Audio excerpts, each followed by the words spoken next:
আজ মুর্শিদাবাদ জেলা সফরে রয়েছেন রাজ্যের মুখ্যমন্ত্রী। সেখান থেকে জোটের বিষয়ে তাৎপর্যপূর্ণ বক্তব্য রাখলেন মুখ্যমন্ত্রী মমতা বন্দ্যোপাধ্যায়।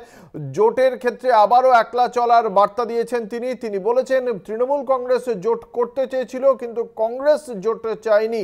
গতকালের পর ফের আজ এই বার্তা দিয়েছেন তিনি। কি বলেছেন মুখ্যমন্ত্রী শোনাবো। বাজবেন যে ৩৬৫ দিন আপনার সাথে থাকে না, কাকে বাজবেন?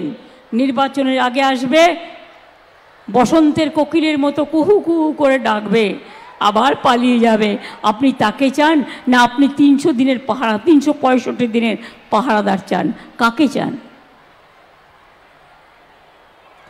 আমার প্রতি আপনাদের বিশ্বাস আছে, ভরসা আছে, আস্থা আছে।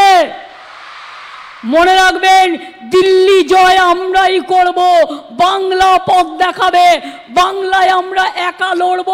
তার কারণ আমরা জোট চেয়েছিলাম, কংগ্রেস করেনি। সিপিএম কংগ্রেসের জোট হয়েছে বিজেপিকে সাহায্য করবার জন্য।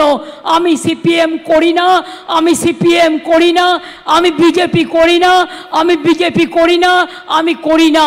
এটা মাথায় রাখতে হবে। আমি মাটি মানুষ করি।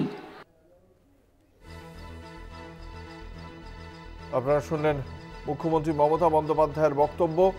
বিজেপিকে সাহায্য করতে কংগ্রেস এবং সিপিএম জোট বেঁধেছে বলে অভিযোগ করেছেন মুখ্যমন্ত্রী, এবং তিনি একলা লড়ার বার্তা দিয়েছেন এ রাজ্যে।